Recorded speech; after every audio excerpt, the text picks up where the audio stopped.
It's consciousness or awareness plus an object. I am aware. I'm seeing, but I'm aware. And when I'm hearing, notice, hearing and seeing, they're very different. They feel different. Seeing is this, hearing is this. And it feels different when you experience hearing, when you experience seeing. But one thing is common between seeing and hearing. And that is, I am aware. When I'm seeing, I'm aware. I'm using the words awareness and consciousness in a very general sense, indistinguishably. Just in the sense everybody can relate to. I'm aware and I'm seeing. I'm aware and I'm hearing. Hearing and seeing are different. Why are they different? Well, the objects are different, first of all. The objects of seeing are many.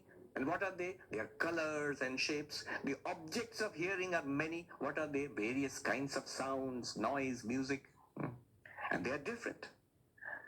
And not only that, the experience of seeing and the experience of hearing are different. The instruments of seeing and the instruments of hearing are different. But one thing is common to seeing and hearing. In all our seeing, we see so many things. In all our seeing, I am aware. It's the same awareness who sees that person. It's the same awareness who sees this person. The same awareness which sees the blue of the sky and the green of the tree. Awareness is same. Blue is this person is different from that person. Blue is different from green. But awareness is the same. I claim it. I experienced it. I am the same one who experienced this. And so also in tasting, in touching, in smelling, our sensory experiences are tremendously varied. And all are changing and all are different from each other.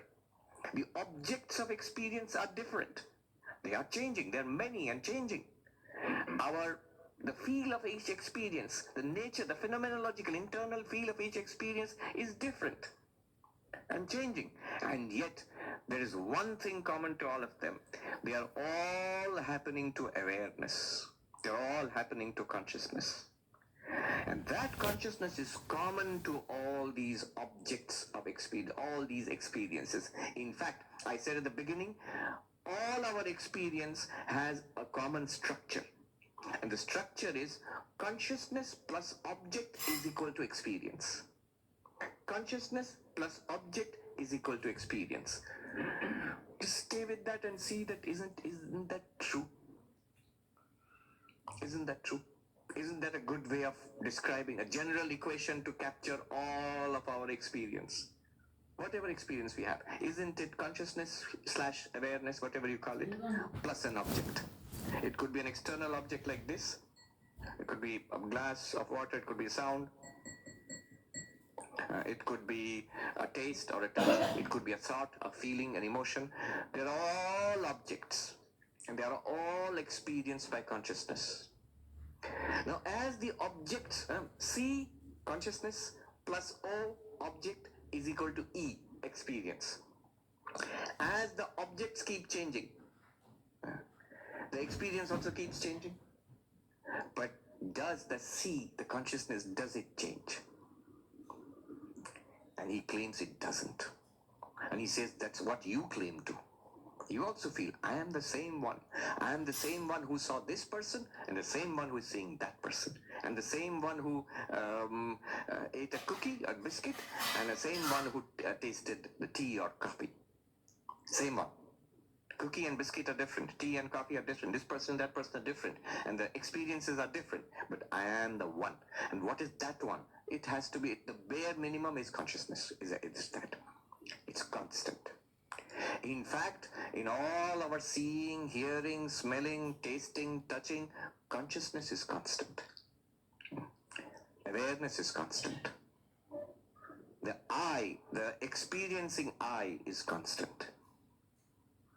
Not just all of this.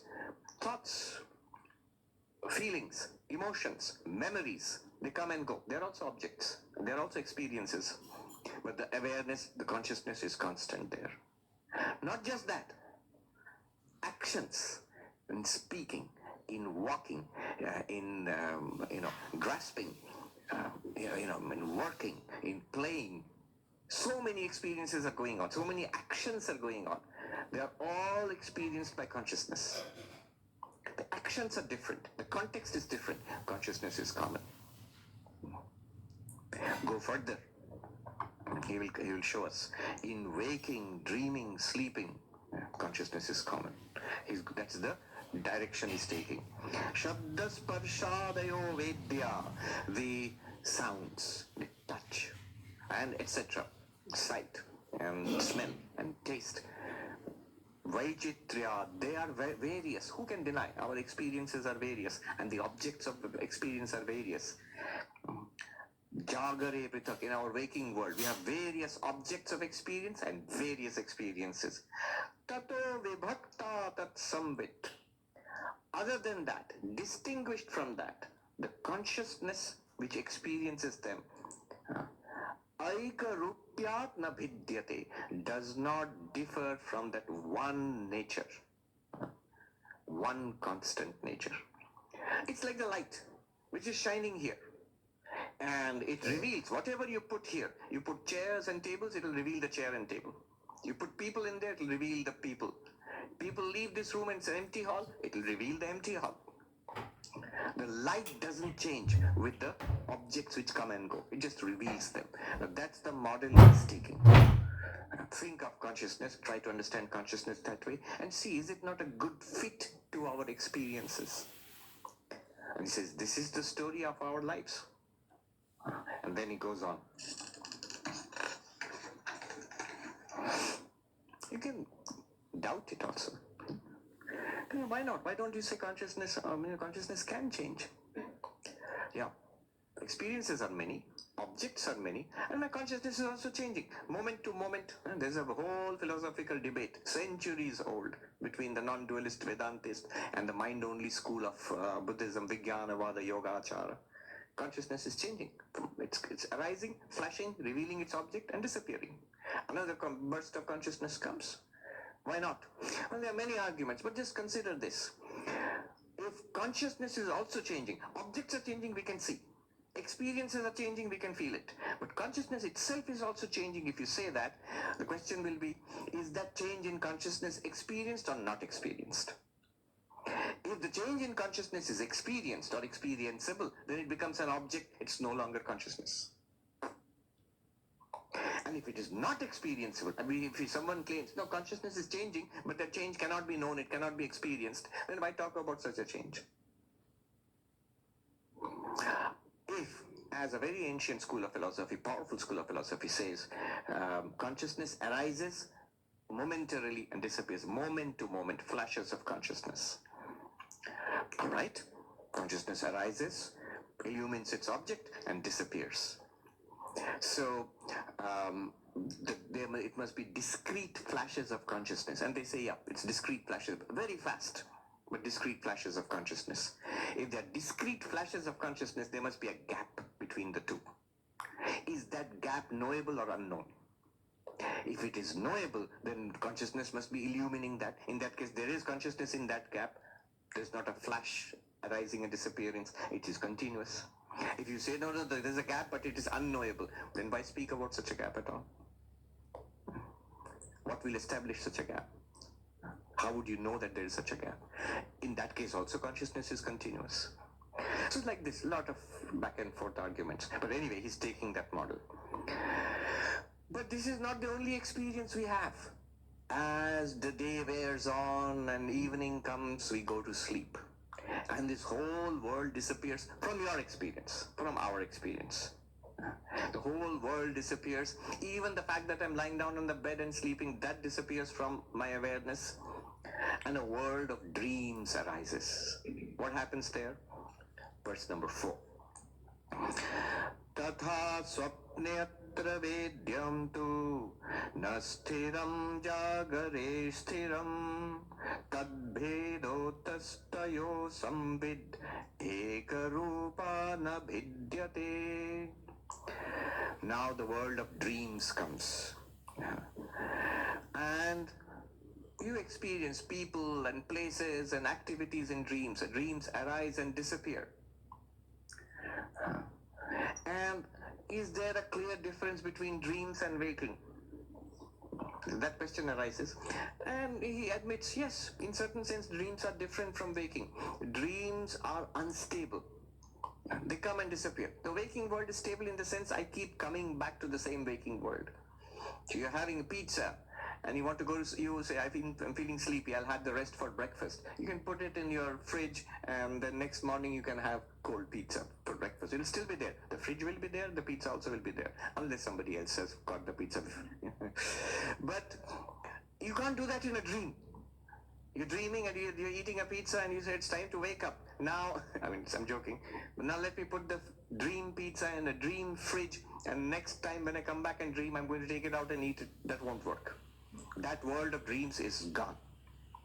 So that's one of the differences one might object between waking and dreaming. And there are many other differences. I'll come back to that. But he says here, the author says, my point is this. The same consciousness which illumined the waking is the same consciousness illumining the dreams also. You are the one, that same consciousness, that same awareness is also experiencing the various objects seen in the dream. Yes, they are imagined objects. They are unstable objects. Dream experiences may be different from waking. But it's the same consciousness. Consciousness is not different. It doesn't differ. Are we with the argument? It's a pretty simple argument. I who experience the waking, I am the one who is dreaming. That's all. Dreams are very different from waking. Even if you admit that, the consciousness is not different. It's the same consciousness. And notice the very interesting thing. In the dream, when we experience things in the dream, we are not experiencing this body which is lying on the bed and sleeping. We have phenomenologically, internally, we have completely lost track of this physical body. We seem to have another body, a dream body. In the dreams, we have a body. In this waking state, it's an interesting argument. In the waking state now, I might say that, yes, our experiences are continuously changing, but consciousness is constant. One might say, well, body is also constant throughout this waking world. Whatever we are doing embodied in this body. But in dream experiences, the body is not constant. This body you lose track of. You have no experience of this body internally, phenomenologically, subjectively. But your full-scale dream experience. Somebody said the difference between dreams and waking is dream is like a vague and imaginary, and waking is industrial grade reality. Industrial grade reality. There it doesn't feel like that, but anyway, consciousness is constant. But this body is, you lose track of it. It's a very interesting thing in the dream. That means we can conceive of, philosophically speaking, we can conceive of a continuity of my own subjective experience without reference to this body. That's a big step forward. We naturally think, I am this. Well, in dreams you don't do that. In dreams you act as, you have so many dream experiences, at no point do you refer to this body sleeping on the bed. So subjectively, remember, this is a subjective argument. The objective argument is different. The objective argument is, of course, you are the body, you're just lying there, and that is all the same. What you call dream is imagination going on in that body, in that brain. But that's already assuming that consciousness is being produced by that brain. I remember one of our Swamis in Calcutta University was giving a talk. In the deep sleep, the world is not there, the body is not there, even the mind comes to a stop. And a professor in the audience stood up indignantly and said, what do you mean the body is not there? We can see that fellow sleeping and snoring. That's an objective approach. The professor is seeing it from outside. You're seeing the person sleeping and snoring. But what about the person himself or herself? They are not experiencing their body, or far less the snoring, sound sleep. So, in dreams, whatever is going on, one thing is constant, that consciousness continues. That same consciousness, it continues in the dream state also. And it experiences various objects in the dream. External world is not experienced, even body is not experienced. Certain dream objects are experienced, and the consciousness continues. It's the same consciousness. Just as an aside here, Vedanta often uses the dream metaphor or the dream example to explain things in the waking world. That it's like a dream. And there are objections against it. No, this is not like a dream. Many objections. Swami Nikhilanandaji, in his book on the Upanishads, in one volume where he talks about the Mandukya Upanishad, he translates and he comments on the Mandukya Upanishad and Mandukya Kadika. There he has an appendix, objections to the dream argument and answers. I think he has collected 10 objections, which try to show that no, waking is waking, dream is dream, dream is different, and waking is different. Waking is not like a dream. And he takes up those objections. And he gives such powerful replies, you'll get a creepy feeling at the end. You'll look around whether this is a dream or reality, you'll feel shaken. There are many objections, like, for example, this is a public reality. We are all agreed we are here in this room and listening to a lecture. But dream is individual. My dreams are only in my dreams. And you don't dream my dreams. I don't dream your dreams. So dream and waking are not the same. One argument, you see the public reality argument, it's a joint reality. We are agreed upon. This is the real. So this is real and that's imagination. That's only in your head and this is in all. This is shared by all of us. What reply will you give? The answer is, aha, but in your dreams, you will find it's a shared public reality. Suppose in your dream, you're going out for a cup of coffee with a group of friends. All of them will see the table and the park and the cup of coffee and all of them will enjoy and talk to each other. None of them will say, but there is no coffee because we are in a dream. It's only in your head. There's no coffee here. Nobody says like that. In the dream also, it feels like a shared reality. It's only when you wake up, you feel that it was in my head.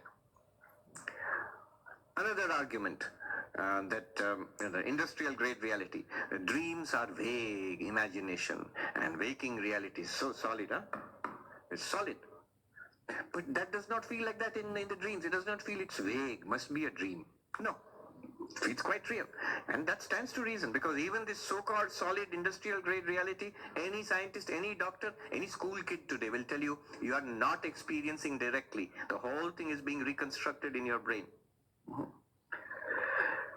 Like this. About 10 objections are taken up and each one is cut down to show that logically there is no difference between dreams. Logically and psychologically, there's no difference between dreams and the waking state. But be that as it may, here the author is interested in one thing. Only one, he says, give me this one agreement. Let's move together on this one point. Whether you agree dreams are the same as waking or dreams are fundamentally different from waking, this much. Would you doubt, would you agree that consciousness is the same? The one which experienced the waking world is the one, that consciousness, that awareness is experiencing the dream world. Okay. Now, next comes deep sleep. There's a state in our sleep where we are not aware of the external world, we are not having any dreams, just shut down, deep sleep. Similar to, for example, anesthesia, general anesthesia, where we do not experience anything. We don't see, hear, smell, taste, touch in the external world. We don't imagine anything in the mind. We don't think, we don't remember. Even that I am not experience anything, that is also not a thought in our mind. Even the sense of I, that also stops. Deep sleep. And here one might argue, where is your precious consciousness here? It disappears. There's no consciousness in deep sleep. Vedanta has this interesting argument that no, there is consciousness in deep sleep. What is that argument?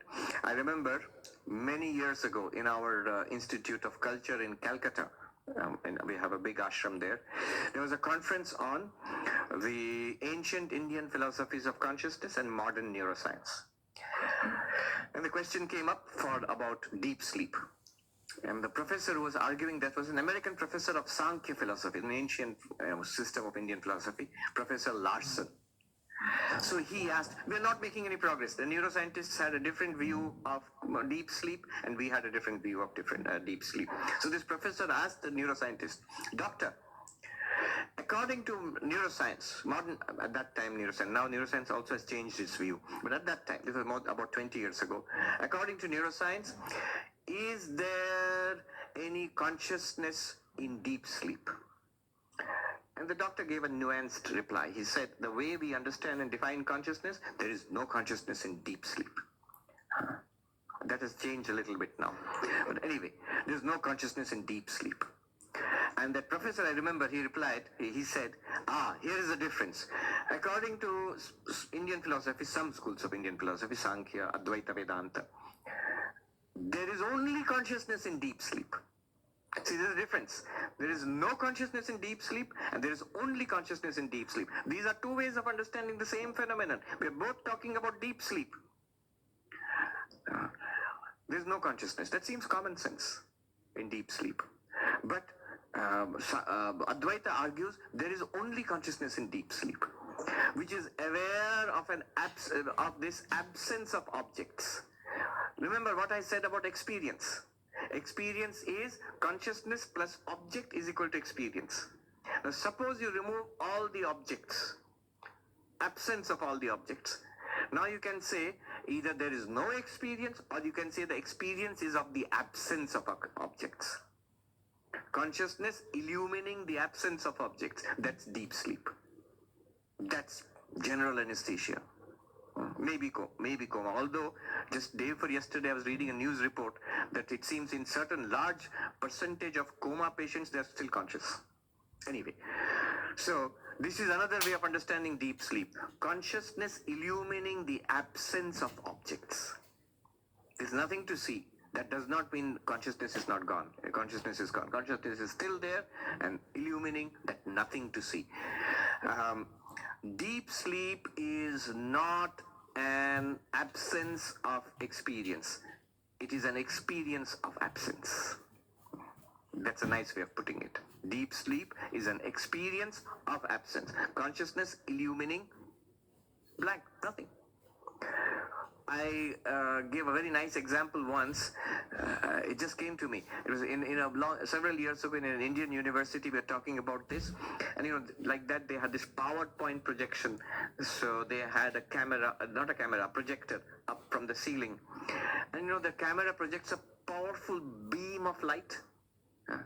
And the beam, it's a focused beam of light. It comes like this and comes on the screen behind you. Now, if you look from the side, it seems like just like this is there, that is there, there's nothing here. But if you thrust your hand in the beam, your hand will shine white with that light. You know what I'm talking about. The beam of light is coming. You thrust your hand there, but if you take your hand away, it doesn't look like anything. Just look like the rest of the room. If there is no particles of dust or smoke in the room. Now what's happening? The light is there. The powerful white radiance from the projector is there, but you don't see it because there is no object to reflect that light. The space between the sun and the earth is full, is blazing with light, but it looks dark. It looks black. Yeah. Why? Because there's no object passing through that sunlight.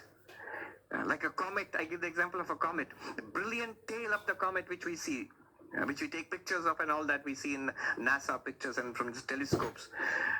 That comet doesn't have its internal lighting, that we are coming to the earth, switch on the lights, let's give them a show. No. It's a sun's light which is being reflected as the tail of the comet passes through, between the sun and the earth, or sunlight illumines it. And we can see it in the night sky, blazing forth. Brilliant display. So when the comet is not there, that same light is still there. Similarly, when objects are not there, nothing to see, hear, smell, taste, touch, nothing to imagine, no imaginary objects, no objects coming from memory, no dream objects, nothing is there. Then there seems to be blank, nothing, but it's full of consciousness. The answer was, there is consciousness there.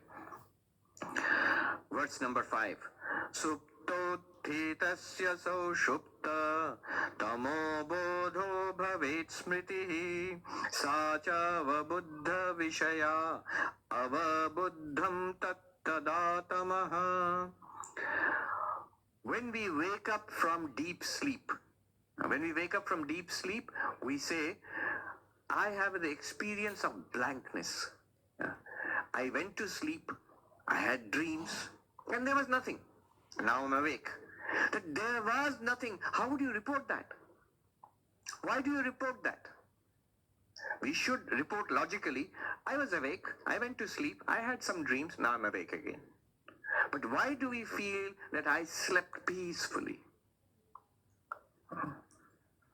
Some would say I inferred it. That's, some philosophers, the Nyaya philosophers say we infer. They're masters at inference. But that's not true. If we look at our own experience, nobody wakes up and does a process of inference. One just feels, I had dreams and I had just blank. Every culture, every language, I'm sure German also has it, words for deep sleep. In English you have, I slept like a log. Yeah. In Bengali we have, I'm ghumiye kada. I slept like mud. Why? Because you have to remember, Bengal is hotter than this, what we have now, and with 100% humidity. So when you go to sleep in such a temperature, when you wake up, you will feel like mud. Every culture has words for deep sleep, for the experience of dreamless sleep. Why?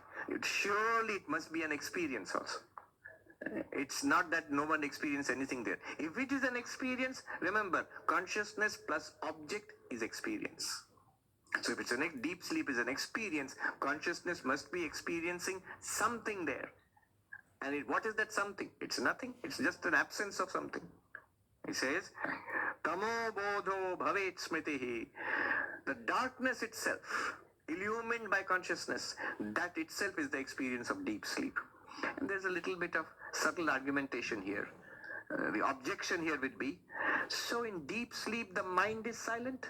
Mind doesn't work? No. There are no thoughts, no perceptions, no memories, no sense of ego. So no memory, it's all right, no memory. Then how do you remember it after waking up?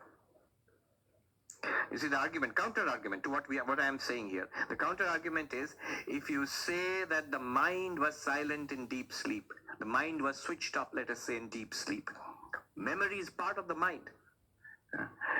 And so how could it be recorded that I was experiencing nothing, blankness? And there are answers to that. If anybody is interested, there are subtle arguments about it. You find it in books like Vedanta Sara. But anyway, this argument he has hinted when he used the term smriti. Smriti means memory. Sacha avabuddha vishaya. Deep sleep is something that is experienced. Avabuddham tat tadatamaha. What was experienced in deep sleep? Blankness, darkness, the absence of objects. That was experienced in deep sleep. Then the number. Point being, consciousness continues in deep sleep. Consciousness is constant, different from the objects, different from the experiences. In waking, consciousness is constant, same consciousness illumines our dreams, same consciousness illumines the deep sleep experience also. And again, let's see whether it might sound strange, but is it a faithful description of our daily experience? It goes on. Sabodho vishayat bhinno na bodhat swapna bodhavat evam sthanatraye peka samvittadvaddinantare. He says that consciousness which illumines your deep sleep is different from the blankness of deep sleep. It is an illuminer of deep sleep, and it is the same as the consciousness which illumined your dreaming, and which is same as your consciousness which illumines your waking now. It continues even when the world is not experienced, body is not experienced, mind is not experienced. It continues, unflickering. In all three states, waking, dreaming, deep sleep, these are not states of consciousness, these are states of the mind. Waking is a particular state of the mind, dreaming is another state of the mind, and deep sleep is a kind of switched off, a subdued or dormant state of the mind, seed state they call it.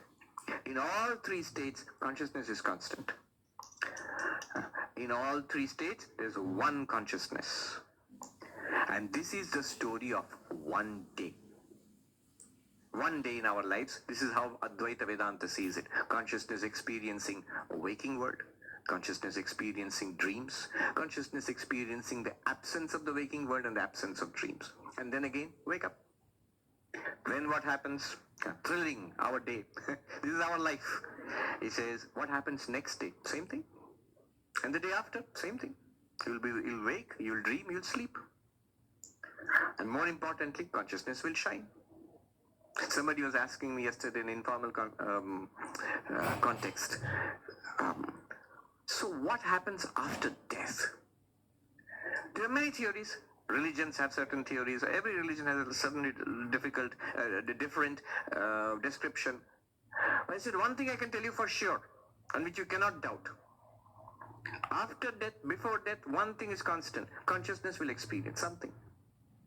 What it will experience, well, let's see. But you will be awareness experiencing something. That's what will continue after death. There is no other logical possibility. So I'm sure some of you are thinking, no, there is another logical possibility that you could not exist. Consciousness could not be there. Somebody said, from the materialist perspective, death is the end. Lights out. Your fancy consciousness theories are all gone. Body is dead, nervous system, brain is dead, and so that is the end of your consciousness, so-called consciousness. But that's again assuming that the brain and the nervous system are producing consciousness. There's a strong correlation between the activities of the neurons in the brain and our conscious experiences. There's a strong correlation, and I can also explain on the basis of what he is saying here why that correlation is there. But the point I want to say here is, if the objection is brain is producing consciousness, what is the evidence? The evidence is the strong correlation. Whenever we have conscious experiences, there are particular parts of the brain light up. There's electrochemical activity. What is it? Axons firing electrical discharge, and then neurotransmitters are released and the receptors. Okay, so the electrochemical activity goes on, and that has strong, tight correlation. But correlation is not causation. Just because when there's a fire, a lot of firefighters are present in every fire. Did the firefighters cause the fire? Of course not. It's strong correlation. They talked about, I remember in our old statistics book, there was an example. In all the fatalities in the wars, all the soldiers were wearing trousers. So wearing trousers is the main cause of death in the war. No, it isn't.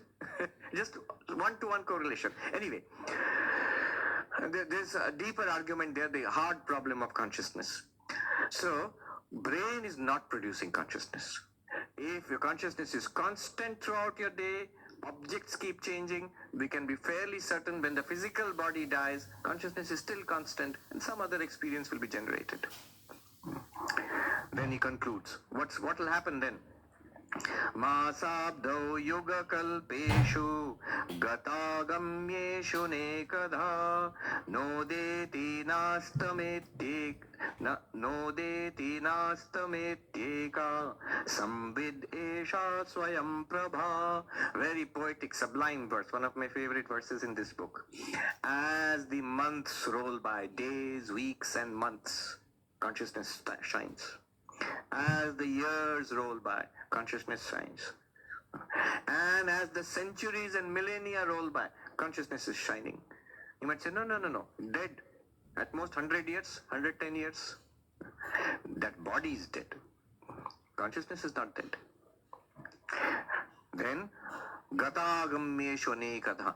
Many such centuries and millennia and ages have come and gone. Consciousness, nodeti nastameti. This one shining sun of consciousness is ever there. It is not born with the birth of a body. It does not age with the aging of the body. It illumines, it experiences, it generates experiences. It does not die with the death of the body. It is not born every time we wake up. It does not disappear or gets diminished when we are dreaming, and does not disappear when we are in deep sleep. It is ever shining, not diminished nor increasing. The sun of consciousness neither rises nor sets. Self-luminous, it shines by itself. Then I'm going to, because of lack of time, I'm going to race through the next 3 verses. Gives a little bit of time for some Q&A. Now he moves on. He says, one more thing. I've established your nature as one constant consciousness. Our nature is one constant consciousness. And this is the claim that we are constantly experiencing it. In fact, all experience is because of this constant consciousness. That's why experience is there. And if you said experience itself is life, then all our life is basically this consciousness experiencing things. That's all. And that's what we are. We are this awareness, this consciousness. Generally, we don't doubt this, but we generally say, yeah, I'm this body with awareness, with a mind and awareness. But here we are being asked to say that, to see that we are this awareness, this consciousness with a mind and body. Occasionally the body is not experienced. In dreams, this body is not experienced. In deep sleep, this body is not experienced. Mind, powerful argument. Even the mind is not experienced occasionally in deep sleep. In waking, the mind is experienced. In dreams, the mind is experienced. In deep sleep, the mind is not experienced. Yet, the thrust of the argument is you continue to exist and shine undiminished, unaffected by the disappearance, the occasional daily disappearance of the mind. You are not the body, not the mind. Even though the mind appears and the body appears, you can be happily embodied in the body. You can happily use the mind. But you are not it. You are not limited by the body, not limited by the mind. Powerful claims. And even more, the claim is it's already there. It's a fact. Take a look, see it. And then, this one limitless consciousness, never ending, ever shining, ever present, never absent consciousness is also the source of all value, fulfillment, joy. Because one might ask at this point, okay, suppose I grant all this, but what good is this to me? I am suffering because I am conscious. So all my sufferings are also due to my consciousness. So what good is all this? Answer. He gives two arguments, very tightly intellect arguments. I'll read out the verses 8 and 9 and give you the argument in gist. 8 and 9. Iyam atma paranandah parapremaspadam yatah mana bhuvam hi bhuyasam iti prematmanikshate. This very self is the source of greatest joy because it is the object of greatest love. And nobody ever says that I should not exist. Everybody says I should continue to exist. And there we see that it is the source of greatest joy and love. What's the argument here? It's a weird way of thinking. I mean, it's pretty straightforward, but we never think in that way. The thought behind this, the argument behind it is this. Whatever gives us happiness, we love. We like it. It could be a thing, it could be an activity, it could be a food, it could be a place, it could be a person, it could be a book, whatever it is. It could be Facebook likes. Whatever gives us happiness, joy, we like it, we love it. And we always want it to be there. If something is giving us joy, we like it and we want it to be there. If something stops giving us joy or does not give us joy or gives us pain, we don't like it and we want to get rid of it. It could be a person, a place, a thing, or whatever it is. And the same thing can be both. And one time it can be a source of joy and happiness, and after some time I'm bored with it. Again, place, person, thing, activity. So the logic is this. If it is a source of happiness, I love it. I want it. And I want to keep it. If it's a source of pain or unpleasant, then I dislike it. I don't love it. I want to get rid of it. Now reverse it. If there is something that I want to keep, it's something that I love. Otherwise, I won't want to keep it. It's something that I like. I love it. And if I like it or love it, the reason must be it gives me happiness. Now, the one thing that we always want to keep and never want to get rid of is our own self. I, me, myself. Nobody ever wants to die. Nobody ever wants to stop existing. I know what you're all thinking. What about suicide? Yes, but even suicide is always, it's because of some particular reason. Somebody has got a huge amount of debt. and I can't live with this anymore. I'm going to jump off. Luckily, you don't have high skyscrapers here. Manhattan is full of high skyscrapers and a lot of people with debt also. So I'm going to jump off and kill myself. Then somebody says, no, Biden comes and says, your debts are forgiven. Student loan forgiven. Oh, great. You're going to jump? What happened? No. Now I don't want to jump anymore. So I don't want to destroy myself. It was just the pressure which was making me do this. I always want to keep myself. Now what's the logic? If I always want to keep myself, then I'm always something that I love. And something that I always love is something that's always giving me happiness. So I, the self, which I want to preserve, must be an object of continuous love. And that must be because it is giving me continuous happiness. So the self is always a source of happiness. It needs thinking over. Now somebody might say, all right, my own existence you are saying is a source of happiness. I don't doubt it, but it's just a little happiness, not much. Much more happiness in the cookie and much more happiness in Facebook, social media. Myself is not the source of much happiness, little bit. No, he says, yourself, you yourself, this consciousness is the source of maximum happiness, unlimited happiness. How? He'll prove it. Another argument. 9th verse.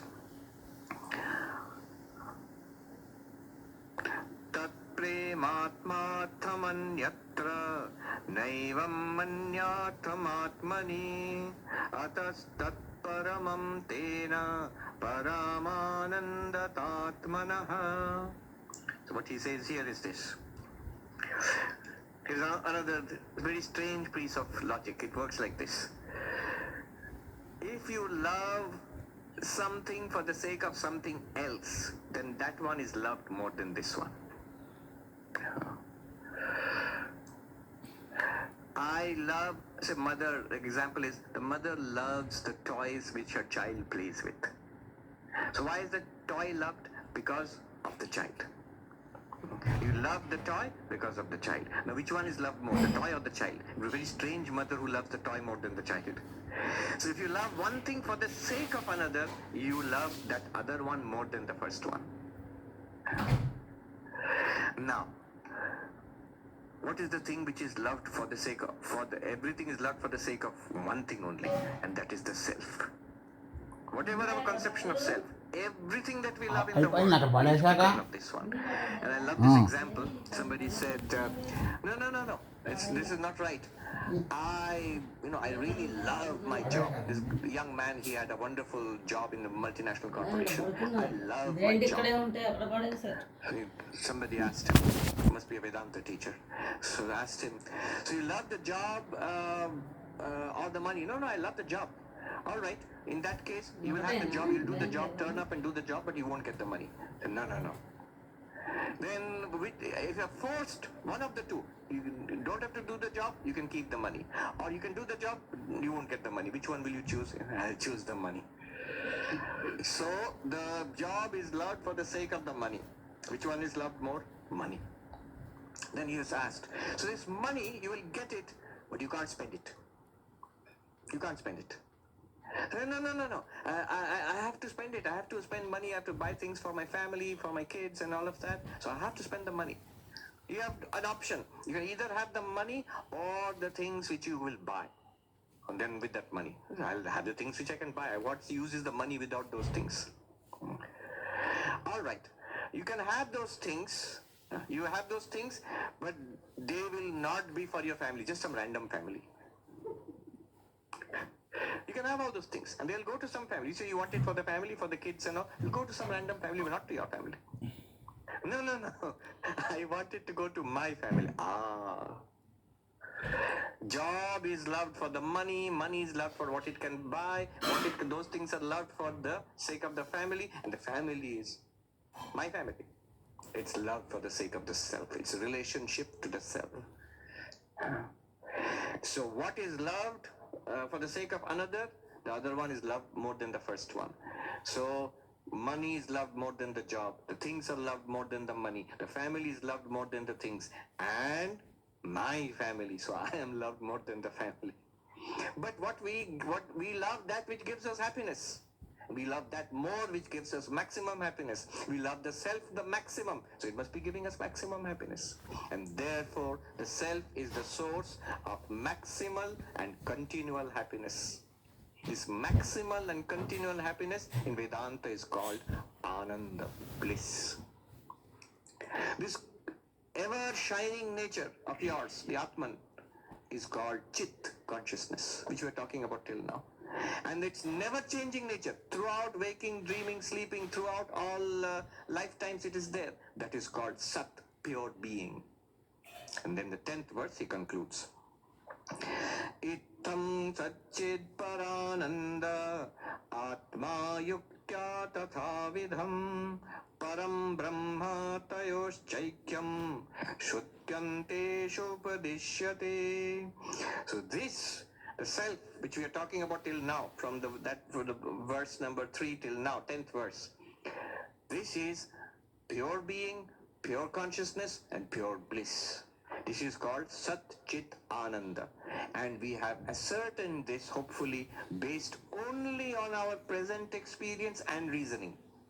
Now he says, open your Upanishads, your Vedanta. This is called Param Brahma, the Supreme Brahman. And this is exactly what you found with your own experience. You have admitted it. Now admit that you are Brahman. There's no other way out.